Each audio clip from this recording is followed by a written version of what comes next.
Hello बच्चा लोग, मैं हूं आपका अपना भाई शिव और आज लेकर आए हैं हम lecture number 3 of mathematical tools का लेक्चर नंबर 3। तो लेक्चर नंबर 1 और 2 में हमने देखा था कि मैथमेटिक्स हमारी कैसे मदद करता है फिजिक्स को समझने के लिए और मैथमेटिकल टूल्स क्या होते हैं। कुछ एक दो तरीके के मैथमेटिकल टूल्स देखे थे और फिर उनके ग्राफ्स देखे थे। तो हमने सबसे पहले जाना था कि फंक्शन क्या होता है, फंक्शन क्वाड्रेटिक फंक्शन क्या होता है, लीनियर फंक्शन क्या होता है, क्यूबिक फंक्शन क्या होता है। फिर इन सभी के ग्राफ देखे थे। फिर रेशनल फंक्शन देखा था जिसका ग्राफ रेक्टेंगुलर हाइपरबोला होता है। कब रेक्टेंगुलर हाइपरबोला फर्स्ट क्वाड्रेंट और थर्ड क्वाड्रेंट में लाई करेगा, कब सेकंड और फोर्थ में लाई करेगा। तो ये सब चीज़ें हमने देख ली थी। तो आज हम देखते हैं कि नए किस्म का फंक्शन, और हाँ, ट्रिग्नोमेट्री के भी कुछ फंक्शंस देखे थे। साइन एक्स का ग्राफ देखा था, कॉस एक्स का ग्राफ देखा था, टेन एक्स का ग्राफ देखा था।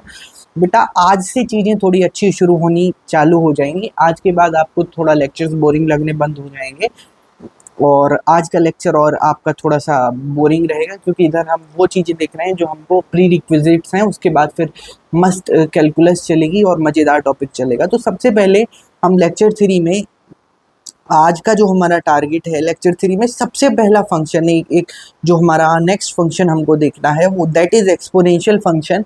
और मैं आपको बता दूं एक्सपोनेंशियल फंक्शन क्या होता है। बेटे एक ऐसा फंक्शन जो a to the power x की फॉर्म में लिखा हुआ हो और जिसका जो बेस है ना दैट इज a। एक ऐसा फंक्शन जो a to the power x की फॉर्म में लिखा हो और base is not equals to 1 and base is greater than equals to 0, यानी a to the power x का हो और a is greater than 0 and a is not equals to 1। तो ऐसे किसी भी फंक्शन को हम एक्सपोनेंशियल फंक्शन बोलते हैं। और एक्सपोनेंशियल फंक्शन की खास बात क्या होती है, उसका डोमेन जो होता है वो ऑल रियल नंबर होता है और रेंज 0 से इन्फिनिटी लाई करती है। ऐसा कोई भी फंक्शन जो y is equals to a to the power x का हो वो एक्सपोनेंशियल फंक्शन कहलाता है, एक्सपोनेंशियल फंक्शन कहलाता है। और ऐसा कोई भी फंक्शन जैसे कि y is equals to M X plus C का हो, इस फंक्शन को हम लीनियर बोलते थे। सिमिलरली इसी तरीके से A X square plus B X plus C जो इस टाइप का दिखता हो उसको क्वाड्रेटिक बोलते थे। और A X cube plus B X square plus C X plus D ऐसे को हम क्यूबिक बोलते थे। और एक ऐसा फंक्शन जो a to the power x की फॉर्म का हो, y is equals to a to the power x की फॉर्म का हो और a is greater than equals to 0 and a is not equals to 1 हो, तो ऐसे फंक्शन को हम एक्सपोनेंशियल फंक्शन बोलते हैं। बस कंडीशन क्या है कि ये ध्यान रखना, a should be greater than 0 and it must not be equal to 1। तो ऐसा कोई भी फंक्शन एक्सपोनेंशियल फंक्शन कहलाता है। तो इसको एक एग्जांपल की मदद से देख लेते हैं।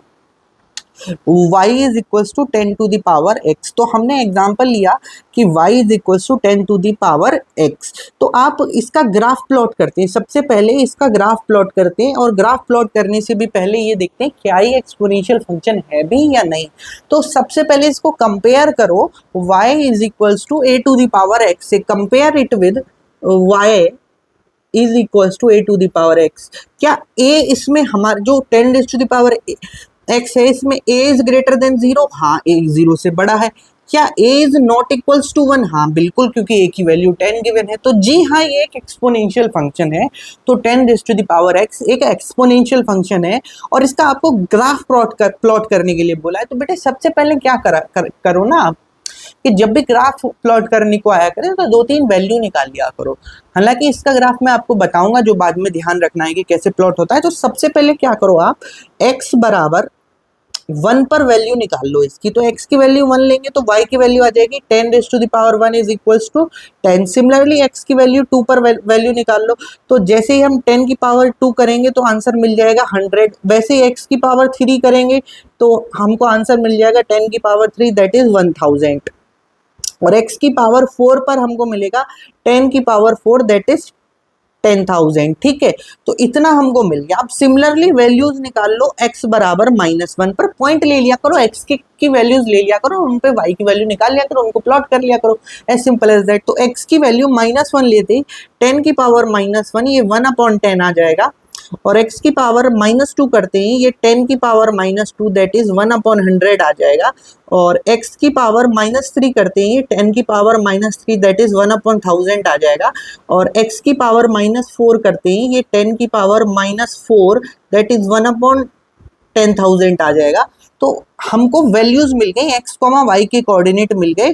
तो 1, 10 एक कोऑर्डिनेट मिला, 2, 100 एक मिला, 3, 1000 एक मिला, 4, 10,000 मिला। अब सिमिलरली -1, 1/10 एक मिला, -2, 1/100 एक मिला, और एक -3, 1/1000 एक मिला, और इसको और आगे किया तो -4, 1/10,000 हमको एक मिला। अच्छा, अब एक पॉइंट और रह गया, x इज इक्वल्स टू 0 करके देख लेते हैं।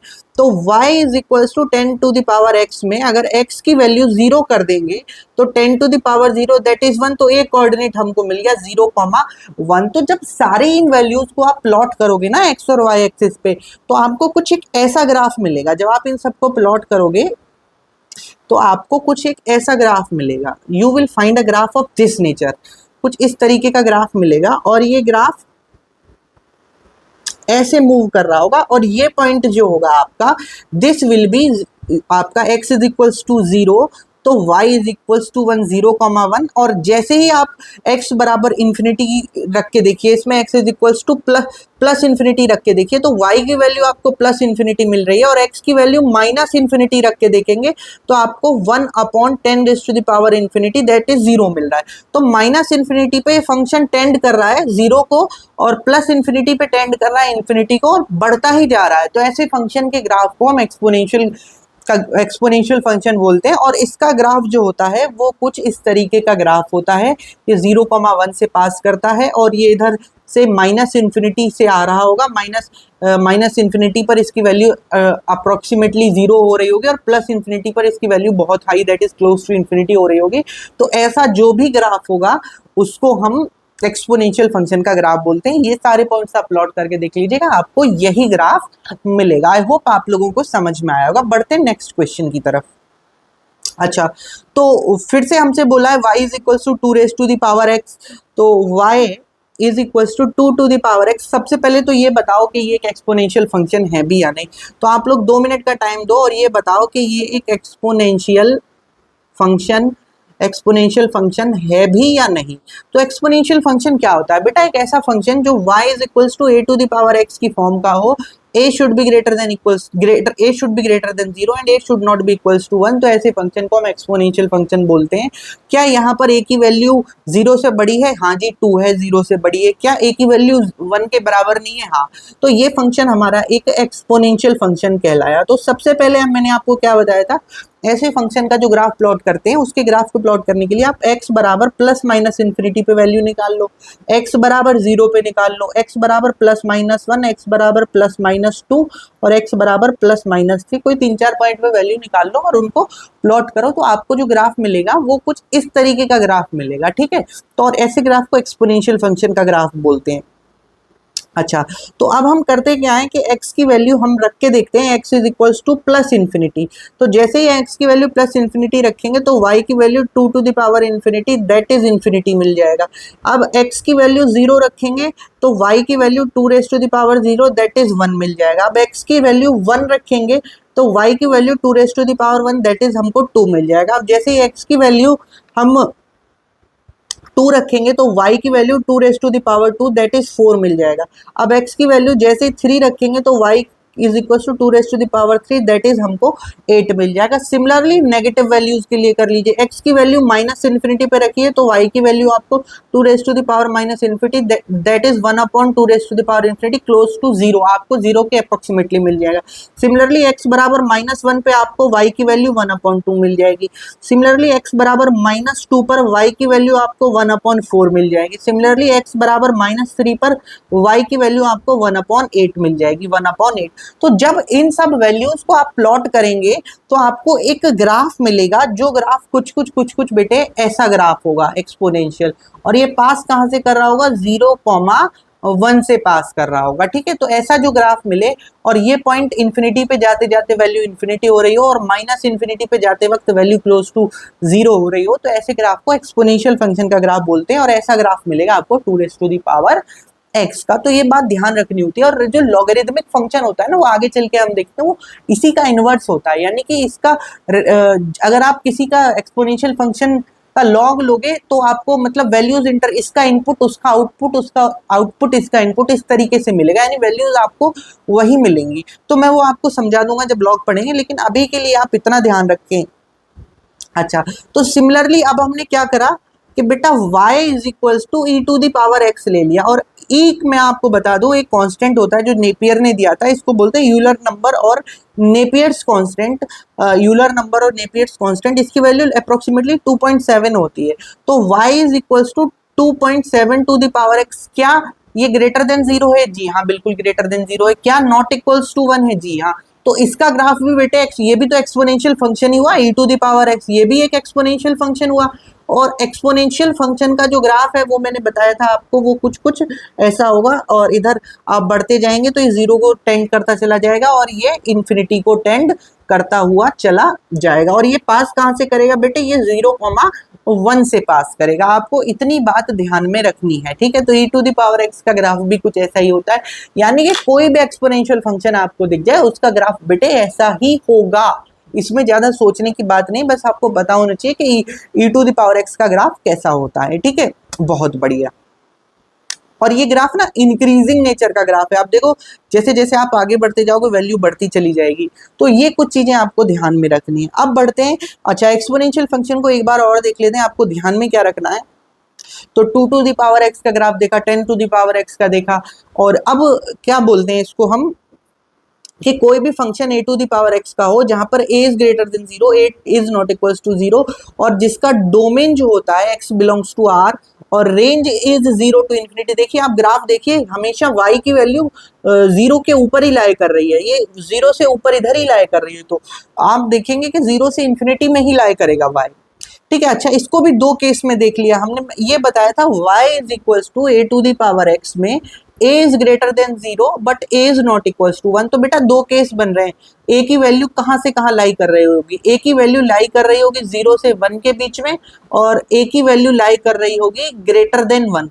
तो पहला वाला केस जब a की वैल्यू a टू द मतलब 1 से बड़ी होगी तो ग्राफ जो बनेगा वो कुछ ऐसा बनेगा। लेकिन जैसे ही आप बेटे 1/2 a की वैल्यू 0 और 1 के बीच में ले लोगे, 1/2 raise to the power x, 1/3 raise to the power x, तो होगा क्या, जो ये ग्राफ था ना इसकी मिरर इमेज ले लीजिए आप y एक्सिस के अबाउट, यानी कि ये जो ग्राफ है इसकी मिरर इमेज ले लीजिए y एक्सिस के, ये पूरा इसको पलट दीजिए इधर और इसको पलट दीजिए इधर।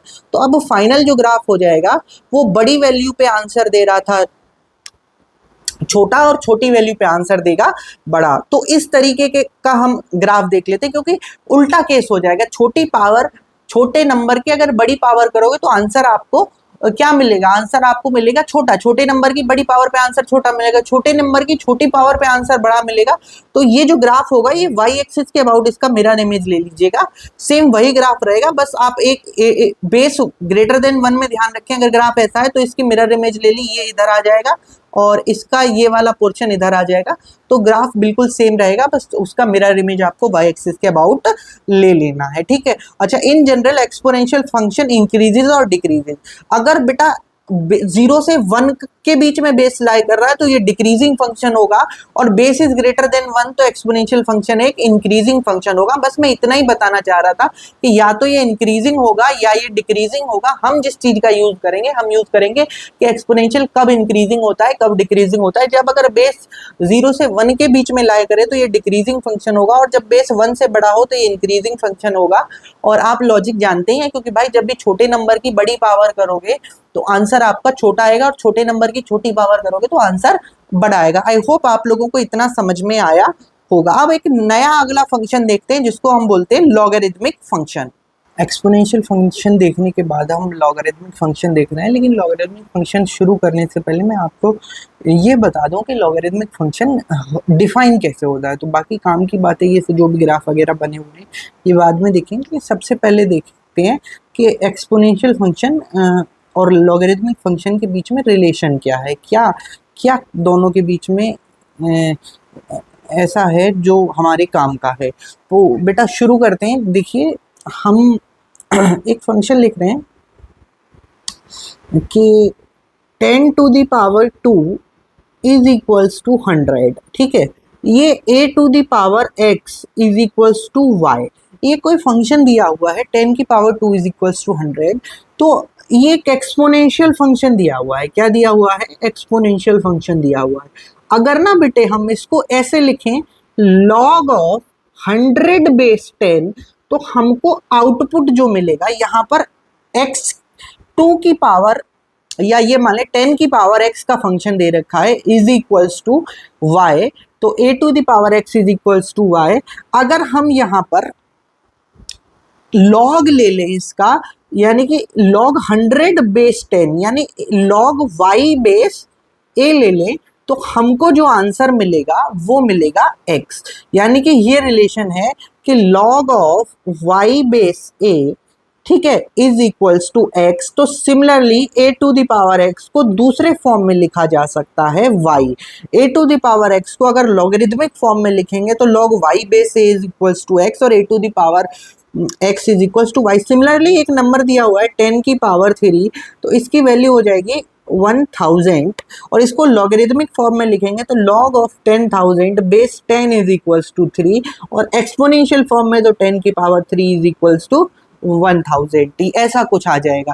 अच्छा, अगर आप इसको एक्सपोनेंशियल फॉर्म से लॉगरिदमिक फॉर्म में एक्सप्रेस करना चाहें, जैसे कि 10 की पावर 4, तो इसको अगर आप एक्सपोनेंशियल फॉर्म से लॉगरिदमिक फॉर्म में एक्सप्रेस करना चाहें तो ये हो जाएगा 10,000 यानी log of 10,000 base 10 is equals to 4, यानी कि इसका कितने बेस 10 की कितनी पावर करें कि आपको आंसर 10,000 मिल जाए।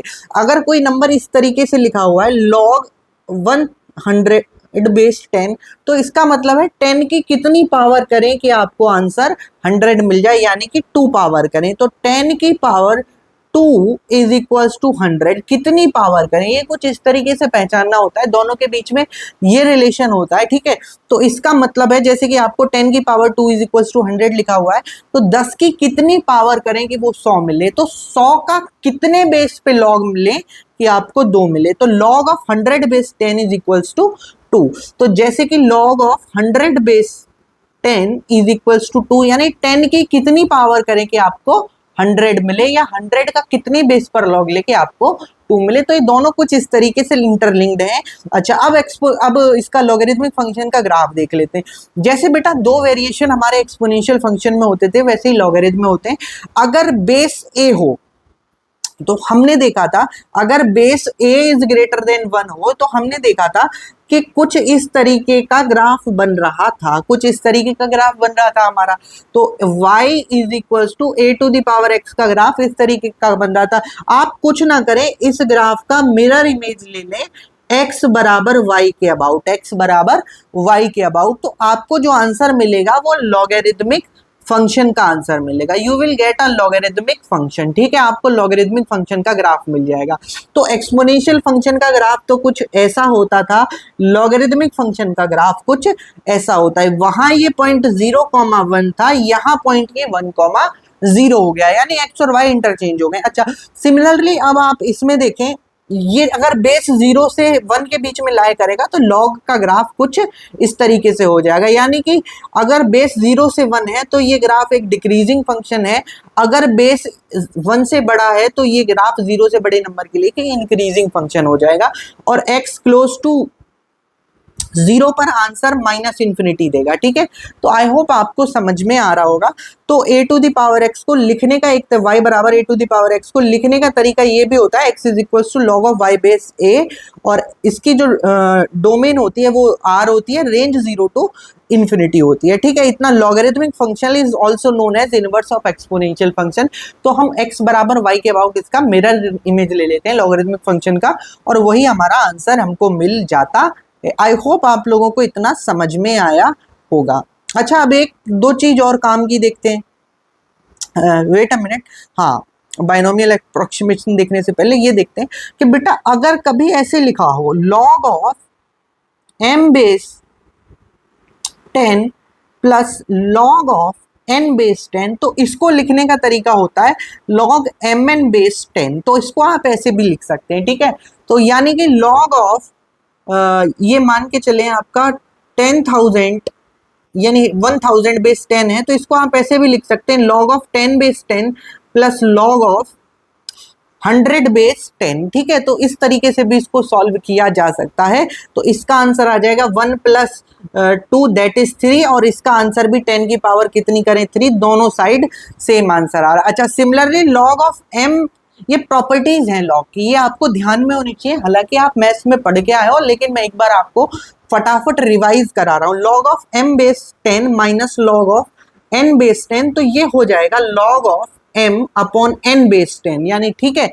तो इस तरीके से आपको ये एक दो प्रॉपर्टी पता होनी चाहिए। अच्छा, एक काम की प्रॉपर्टी और क्या है कि लॉग ऑफ या मान के चले 10 to the power n base 10 है, तो इसमें जो भी पावर लॉग में लग रही होगी ना, या 100 टू द पावर n, तो ये n नीचे आ जाएगा और ये बचेगा log 100 अपॉन 10। तो ये प्रॉपर्टी भी आप मैथ्स में पढ़ के आए होंगे।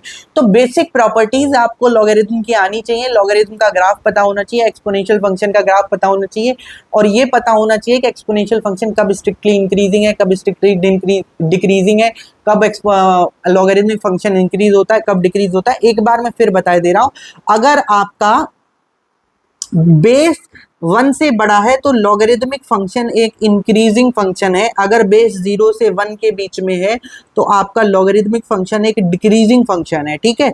फॉर 0 से 1 इस तरीके से ध्यान रखें, लॉग a बेस y तो आपका ही। अच्छा, अब सिमिलरली आप चेक करें एक्सपोनेंशियल फंक्शन। एक्सपोनेंशियल फंक्शन अगर a इज ग्रेटर देन 1 तो ये एक इंक्रीजिंग फंक्शन हो जाएगा, अगर बेस इज लेस देन 1 तो ये एक डिक्रीजिंग फंक्शन हो जाएगा। इतना आपको पता होना चाहिए। यानी कि अगर कोई पॉइंट, मान लो इंक्रीजिंग फंक्शन का मतलब एक पॉइंट दे रखा है यहाँ पे x1, अगर ये पॉइंट दे रखा है x2 और ये इंक्रीजिंग फंक्शन है, तो e to the power x2 is greater than e to the power x1, ये सीधा बोल सकते हैं इस कॉन्सेप्ट से, ठीक है। तो हमको ये पता होना चाहिए कब वैल्यू फंक्शन में इंक्रीज कर, अगर x2 बड़ा होगा तो e to the power x2 भी बड़ा ही होगा। अगर इस वाले केस में x2 बड़ा है और बेस इज लेस देन 1 तो हमारा जो बड़ी वैल्यू होगी उस पे आंसर छोटा हो जाएगा, यानी e to the x2 is greater than x1, तो e to the power x2 will be less than e to the power x1, यानी इसमें उल्टा हो जाएगा। तो इंक्रीजिंग और डिक्रीजिंग फंक्शन का केस आपको पता होना चाहिए कि इंक्रीजिंग और डिक्रीजिंग फंक्शन में वैल्यूज कैसे इंक्रीज करती हैं, कैसे डिक्रीज करती हैं। आई होप आपको समझ में आया होगा। अच्छा, अब फटाफट आगे बढ़ते हैं बेटा। एक काम की चीज जो आपके काम की और है, दैट इज बाइनोमियल अप्रोक्सीमेशन। बेटा इसका प्रूफ तो आपको ज्यादा ध्यान रखने की जरूरत नहीं है, लेकिन सिर्फ इतना ध्यान रखें, कोई भी फंक्शन जो 1 प्लस एक्स की पावर n की फॉर्म में रिटन हो, जो 1 प्लस एक्स की पावर n में रिटन हो, यानी कि कोई ऐसा फंक्शन और जहां पर x इज लेस देन 1, तो 1 प्लस एक्स की पावर n को आप सीधा लिख सकते हो 1 प्लस nx। अब ये कहाँ से आया, कैसे आया, ये सब बाइनोमियल में पढ़ोगे, लेकिन आप लोगों को तो इतना ध्यान रखना है कि इसका एप्लीकेशन पता होना चाहिए। अगर x 1 से छोटा हो जाए तो ये nx लिख सकते हैं इसको। तो एक इसका जो परफेक्ट एग्जांपल है वो एक इस तरीके के क्वेश्चन सॉल्व करने में होता है। 1.001 का स्क्वायर है तो आप इसको लिख लें 1 प्लस 0.001 का स्क्वायर, तो ये छोटा हो जाएगा एज कंपेरिजन टू 1, तो 1 plus 2 into 0.001 is equal to 1.002, यानी कि जिस स्क्वायर को सॉल्व करने में बहुत बड़ी कैलकुलेशन लगती है उसको बाइनोमियल अप्रोक्सीमेशन की मदद से हमने बहुत आसानी से सॉल्व कर दिया। यानी कि 1.0001 का स्क्वायर इज इक्वल्स टू, इसको लिख सकते हैं 1 प्लस एन एक्स, ये 1 प्लस एक्स की पावर n की फॉर्म है 0.0001 की पावर 2, और सिंस ये 1 से छोटा है बहुत, तो 1 प्लस 2 इंटू 0.0001, तो ये हो जाएगा 1.0002, तो फटाफट से आंसर निकल आएगा। तो आप क्या करें, ये indirect as a tool work कर रहा है कि बहुत गंदे से स्क्वायर को सॉल्व करने में। कभी भी आपको पॉइंट में स्क्वायर या कुछ इस तरीके से मिले तो आप इस बाइनोमियल अप्रोक्सीमेशन को लगाना ना भूलें। ये बाइनोमियल अप्रोक्सीमेशन बहुत काम का है और आगे चल के कई चैप्टर में ये यूज भी होने वाला है, ठीक है। अच्छा, अगला जो क्वेश्चन है इसी का एक एप्लीकेशन है 1.002 की पावर 3, तो इसको सिंपली लिख सकते हैं 1 plus 002 raise to the power 3, और 002 is very very less as comparison to 1, तो 1 प्लस ये 3 नीचे उतर आएगा, nx हो जाएगा। 1 प्लस x की पावर n को हम लिख सकते हैं 1 प्लस nx बाइनोमियल अप्रोक्सीमेशन से, तो ये हो जाएगा 1 प्लस 3 इंटू 0.002 दैट इज 1.002, 6 जो एक बहुत कॉम्प्लिकेटेड सा स्क्वायर दिख रहा था, जिसमें एक क्यूब दिख रहा था, बहुत बड़ी कैलकुलेशन दिख रही थी, तो वो एक फटाफट से हमने उसको सॉल्व कर लिया। ठीक है, अब बढ़ते हैं बेटा अगले क्वेश्चन की तरफ। अच्छा, इसका एक यूज आप अब वैसे भी कर सकते हो, जो पावर रूट निकालने हो ना, तो जैसे 1.01 रूट लिखा है, तो 0.01 is less than comparison to 1, तो इसको पूरे को हम इस तरीके से लिख सकते हैं, 1.01 का root over can be written as 1.01 raise to the power 1/2, since this is very smaller than 1, तो 1 प्लस 1/2 इंटू 0.01, तो इनडायरेक्टली हमारा ये जो हो गया 1 प्लस 0.005, तो ये हो गया 1.005, यानी कि हमने अप्रोक्सीमेशन की मदद से 1.01 का square root with in fraction of second निकाल लिया। तो as a tool, as a application आपको ध्यान रखना है, लॉगरिथमिक फंक्शन और एक्सपोनेंशियल फंक्शन को तो एज ए इंक्रीजिंग और डिक्रीजिंग फंक्शन याद रखना है, और प्रॉपर वैसे सवाल मैं आगे कराऊंगा आपको, लेकिन इसको आपको ध्यान रखना है कि कब वैल्यू आसानी से सॉल्व करी जा सकती है। तो आपको एप्लीकेशंस पे ज़्यादा फोकस करना है, ज़्यादा प्रूफ्स के चक्कर में नहीं पड़ना है, क्योंकि हमारा काम मैथमेटिक्स पढ़ना नहीं, हमारा काम फिजिक्स पढ़ना है। ठीक है, अच्छा एक और एग्जांपल देख लेते हैं बायनोमियल अप्रोक्सीमेशन का। ये वो छोटी छोटी चीज़ें हैं जो आगे चल के आपके काम आएंगी, और मैं इनको डायरेक्ट करूँगा तो आपको ऐसा ना लगे कि टीचर ने कैसे कर दिया। अच्छा, ये 1.001 का क्यूब रूट या 1 क्यूब रूट जो है, ये कुछ इस तरीके से निकल आएगा, 1.011 की पावर 1/3 लिख सकते हैं इसको। अच्छा, सिंस 0.001 इज लेस देन 1, तो इसको 1 प्लस nx की फॉर्म में लिख सकते हैं, 1 प्लस x की पावर n को 1/nx लिख सकते हैं, तो 1 प्लस 1/3 इंटू 0.001, तो ये हो जाएगा हमारा 1.0003। ठीक है, प्लस 0.003, तो ये हो जाएगा 1.0003, तो हमारा आंसर मिल जाएगा। यानी कि हम क्यूब रूट निकालने के लिए और स्क्वायर निकालने के लिए पॉइंट वाले, जहां पर बहुत बड़ी कैलकुलेशन लगेगी, वहां बाइनोमियल अप्रोक्सीमेशन का यूज करते हैं, और फटाक से चीजें होती हैं। और आगे कभी आप देखोगे ना, जहां भी 1 प्लस एक्स की पावर n में ये अगर x छोटा हो, तो 1 प्लस nx लिखने में कभी कोई दिक्कत मत मानना है इसको। ठीक है बेटे, चलिए आपको इतना समझ में आया होगा, बढ़ते हैं आगे। लोग नेक्स्ट जो अप्रोक्सीमेशन हम देखने वाले हैं वो ट्रिग्नोमेट्रिक अप्रोक्सीमेशन देखने वाले हैं। अच्छा, ट्रिग्नोमेट्रिक अप्रोक्सीमेशन में जो काम की बात है सबसे ज़्यादा ध्यान में रखने की, वो क्या है कि आप जब भी ट्रिग्नोमेट्रिक अप्रोक्सीमेशन लेंगे, तो जब भी थीटा बहुत स्मॉल होगा, साइन यानी कि whenever theta is very small, sine theta can be written as theta and tan theta can be also written as theta. और सिंस दोनों एक हैं, तो sine theta is equals to can be written as tan theta can be written as theta. तो ये कैसे हो रहा है इसको देखते हैं। तो सबसे पहले आप क्या करिए, एक ट्राइंगल बना लीजिए, एक ट्राइंगल कुछ ऐसे बना लीजिए और आर्क बना लीजिए। साइन थीटा होता है, sign theta is nothing but hypotenuse upon, sorry, perpendicular upon hypotenuse. तो जो परपेंडिकुलर है दैट इज ए बी, तो ये दूरी और ए बी, ये आर्क जो है और ये एच दोनों इक्वल हो जाएंगे, क्योंकि आर्क और एच इक्वल हो जाएंगे, क्योंकि ये एंगल बहुत छोटा होगा। For a very small angle H और ए बी दोनों अप्रोक्सीमेटली इक्वल हो जाएंगी। तो हम जानते हैं theta is equals to arc upon radius होता है, आर्क अपॉन रेडियस। और आर्क तो हो गई ये वाले और एच हो गई ये वाली, तो एच अपॉन आर लिख सकते हैं। तो एच अपॉन आर हम जानते हैं क्या होता है, एच अपॉन आर होता है साइन थीटा। तो थीटा कैन बी रिटन है साइन थीटा। दोनों इक्वेट करके देखेंगे तो दोनों एक ही बात आ रही होंगी। देखो एक बार मैं समझाता हूँ कैसे। For very small angle, for very small angle, angle is nothing but arc upon radius, arc upon radius. इसको आर्क अपॉन रेडियस लिख सकते हैं। और आर्क जो है हमारी ये A B, this can be written equals to, ये दोनों एक एच के बराबर मान लेंगे। सिंस जब ट्राइंगल ही बहुत छोटा होगा, एंगल बहुत छोटा होगा, तो ये H is equals to A B हो जाएगा। तो इसको एच अपॉन आर कर देंगे। और एच अपॉन आर हम जानते हैं that is perpendicular upon hypotenuse, perpendicular upon hypotenuse ये साइन थीटा के बराबर होता है। तो theta can be written as sine theta. I hope आप लोगों को अब तो समझ में आ गया होगा, इसको साइन थीटा बोलते हैं। तो sine theta can be written as theta. तो एक बार फिर से देख लीजिए, sine theta is equal to H by R, arc upon R, और ये थीटा के बराबर हो जाएगा, theta is equal to A B upon R, this can be written as H upon R, H upon R कुछ और नहीं बल्कि साइन थीटा होता है। अब बढ़ते हैं अगले अप्रोक्सीमेशन पर, टेन थीटा के अप्रोक्सीमेशन। अगर एंगल बहुत छोटा हो तो tan theta can be written as perpendicular upon base. तो परपेंडिकुलर जो हो गई हमारी दूरी, वो ये वाली दूरी परपेंडिकुलर हो गई, that is h upon base हो जाएगा r square minus h square.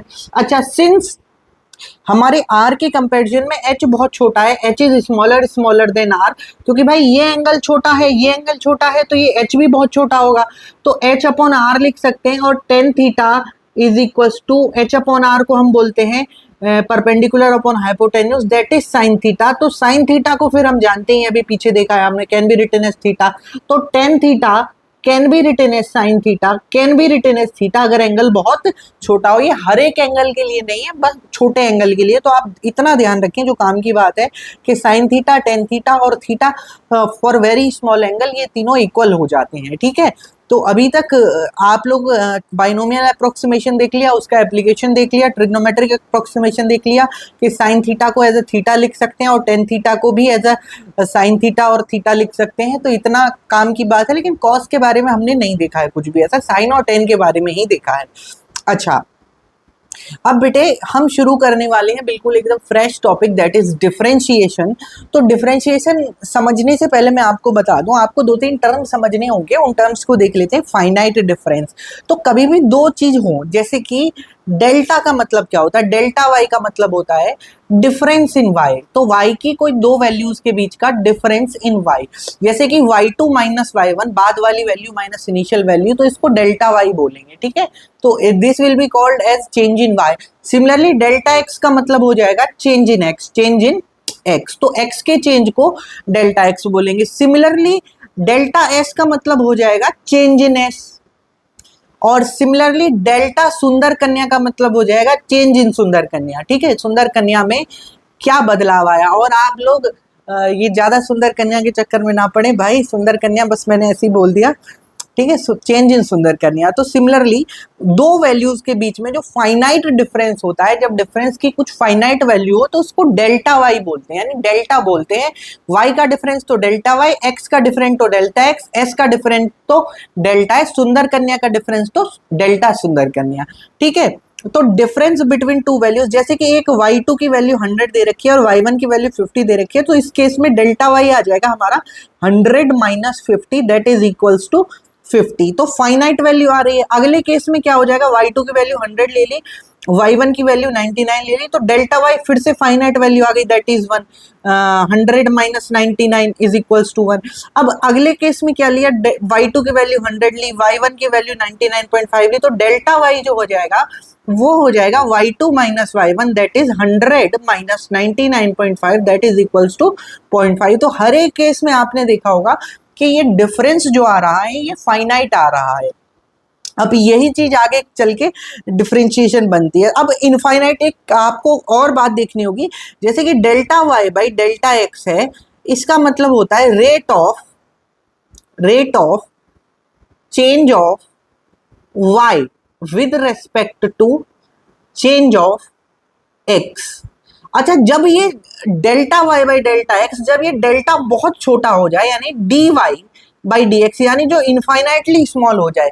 D Y का मतलब है चेंज इन वाई, जो पहले फाइनाइट था तब उसको डेल्टा बोलते थे, अगर वो चेंज बहुत छोटा हो जाए उसको डी वाई बोलते हैं। तो infinitely small change in y with respect to infinitely small change in x, इसके रेशियो को हम बोलते हैं, इसके रेशियो को बोलते हैं differentiation of y with respect to x, यानी कि the infinitely small difference very means very very small difference, ठीक है। डेल्टा वाई का मतलब पहले तो आप ये समझो, and this difference is represented bye D instead of delta, तो इसको डी वाई से रिप्रेजेंट करेंगे, यानी कि y2 माइनस y1 जब एक बहुत छोटी क्वांटिटी हो जाए तो ये डी वाई बन जाएगा, यानी इनफाइनाइटली स्मॉल बन जाएगा। और हमने देखा डेल्टा वाई अब बन गया डी वाई जब डिफरेंस बहुत छोटा हो जाएगा। सिमिलरली डेल्टा एक्स बन जाएगा dx, और हम जानते हैं delta y by delta x का मतलब होता है rate of change of y with respect to change of x। ठीक है। अच्छा, y का मतलब होता है, y बाई एक्स का मतलब होता है rate of y with respect to x। Similarly delta y का मतलब हो जाएगा rate of change of y with respect to x।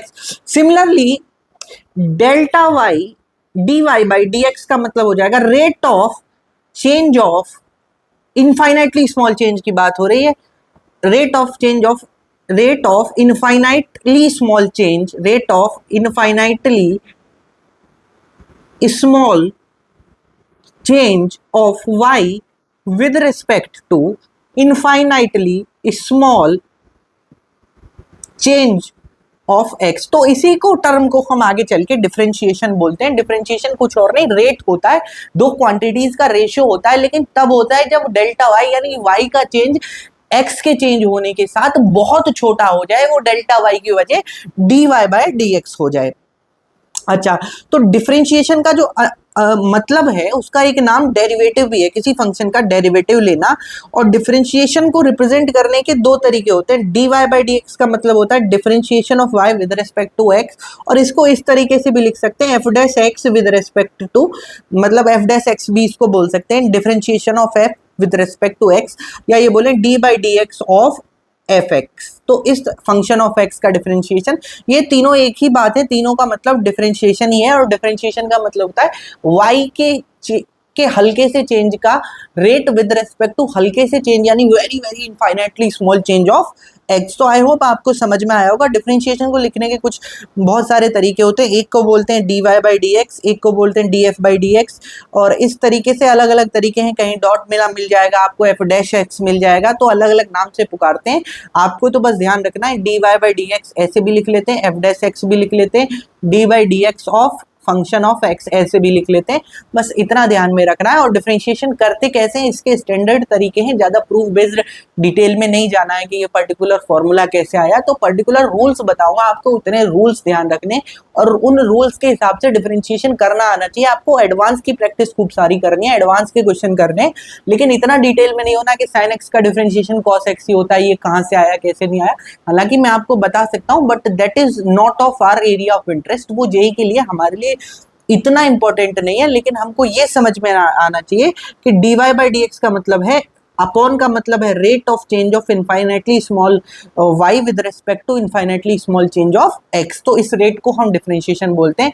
Delta y by delta x को बोलते हैं change of rate of change of y with respect to change of x। जब ये change बहुत छोटा हो जाए, यानी dx हो जाए अपॉन dy हो जाए, तो ये डिफरेंशिएशन बन जाता है। इतनी बात आई होप आप लोगों को समझ में आ गई होगी। अच्छा, अब एक चीज और देख लेते हैं, स्लोप। ये तो हम पहले ही ले चुके हैं। स्लोप का मतलब क्या होता है, स्लोप के दो मतलब बताए थे मैंने, m is equals to tan theta, यानी कि जो भी एंगल एंटी क्लॉकवाइज सेंस में लाइन एक्स एक्सिस के साथ बना रही हो उसका टेन थीटा ले लो, उसको स्लोप बोलते हैं। और टेन थीटा को लिखने का तरीका क्या है, लेट्स से यहाँ पर कोई हमने मान लिया x1 कॉमा y1, और यहाँ पे पॉइंट मान लिया x2 कॉमा y2, तो इसमें टेन थीटा लगाओगे तो परपेंडिकुलर अपॉन बेस करोगे, तो परपेंडिकुलर की वैल्यू हो जाएगी y2 minus y1, y2 minus y1, और बेस की वैल्यू हो जाएगी x2 माइनस x1। और हम जानते हैं स्लोप का मतलब होता है टेन थीटा, ऑलरेडी देख चुके हैं, यानी कि y2 माइनस y1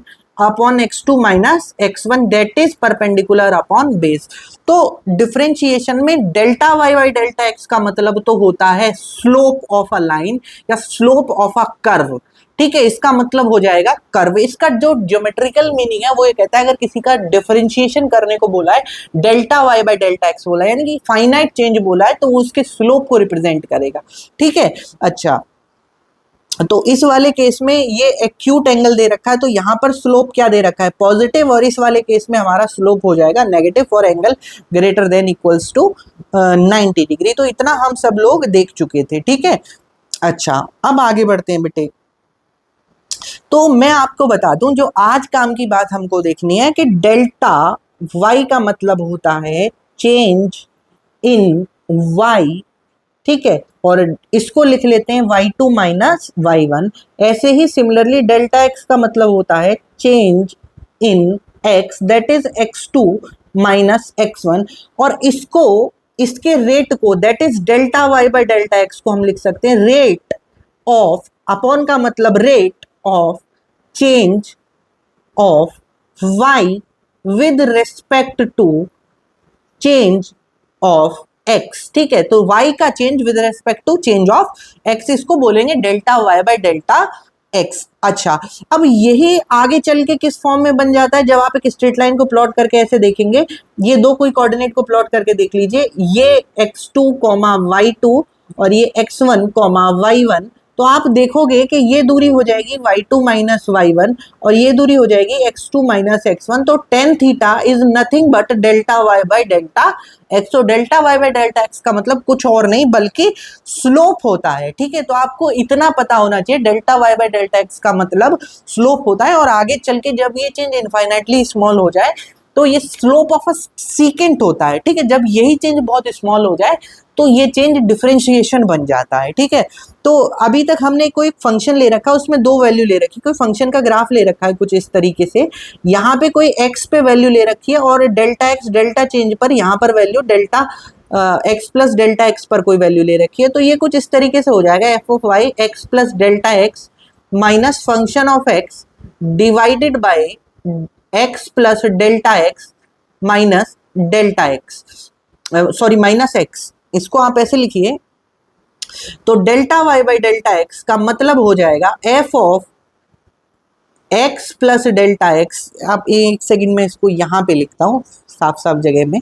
तो delta y by delta x को आप लिख सकते हैं y2 minus y1, y2 minus y1 upon x2 minus x1, और y2 को आप लिख सकते हैं f of x plus delta x, क्योंकि यहाँ पे वैल्यू x है और डेल्टा का चेंज आया तो यहाँ पर x प्लस डेल्टा एक्स हो जाएगी। ठीक है, तो ये हो जाएगा x plus delta x minus f of x divided by x plus delta x minus x, तो ये बनेगा f of x plus delta x minus f of x divided bye delta x. ठीक है, तो यानी कि ये जो रिप्रेजेंट कर रहा होगा ये एक स्लोप को रिप्रेजेंट कर रहा होगा। ठीक है, तो delta y by delta x can also be written in this form, यानी कि y2 minus y1 upon x2 minus x1 ही लिखा है भाई।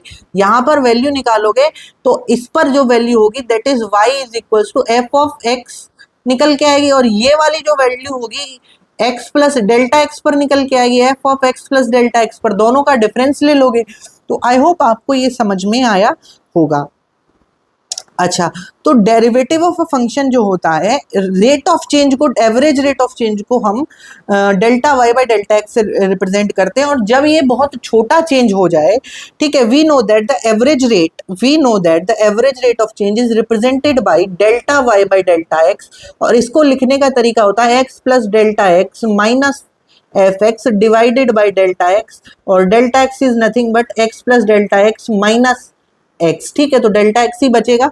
तो जब इसकी लिमिट बहुत छोटी हो जाए, यानी डेल्टा एक्स बहुत छोटा हो जाए, तो यही एक डेरिवेटिव बन जाता है या डिफरेंशिएशन ऑफ फंक्शन बन जाता है, जिसको हम बोलते हैं f of x plus delta x minus f of x upon delta x. समझ गए? तो डिफरेंशिएशन का मतलब कुछ और नहीं, rate of change of y with respect to change of x. जब चेंज बहुत इनफाइनाइटली स्मॉल हो जाए तो उसको डिफरेंशिएशन बोलते हैं।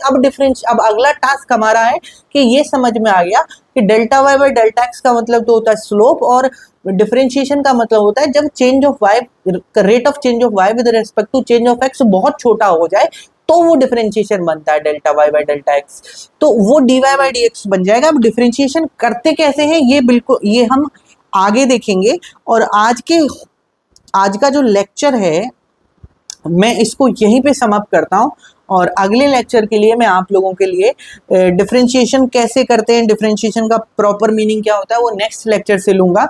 और आई होप, और आपके लिए DPP 1 टू DPP 2 होमवर्क है, और मैं आपको टेलीग्राम ग्रुप पर शीट शेयर कर दूंगा, तो शीट में से जो क्वेश्चंस करने होंगे वो आप कर लीजिएगा।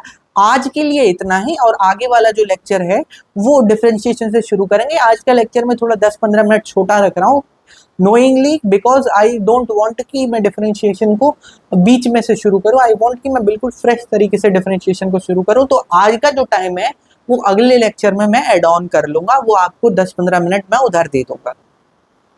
तो आई होप आप लोगों को समझ में आया होगा। मिलते हैं नेक्स्ट वीडियो में।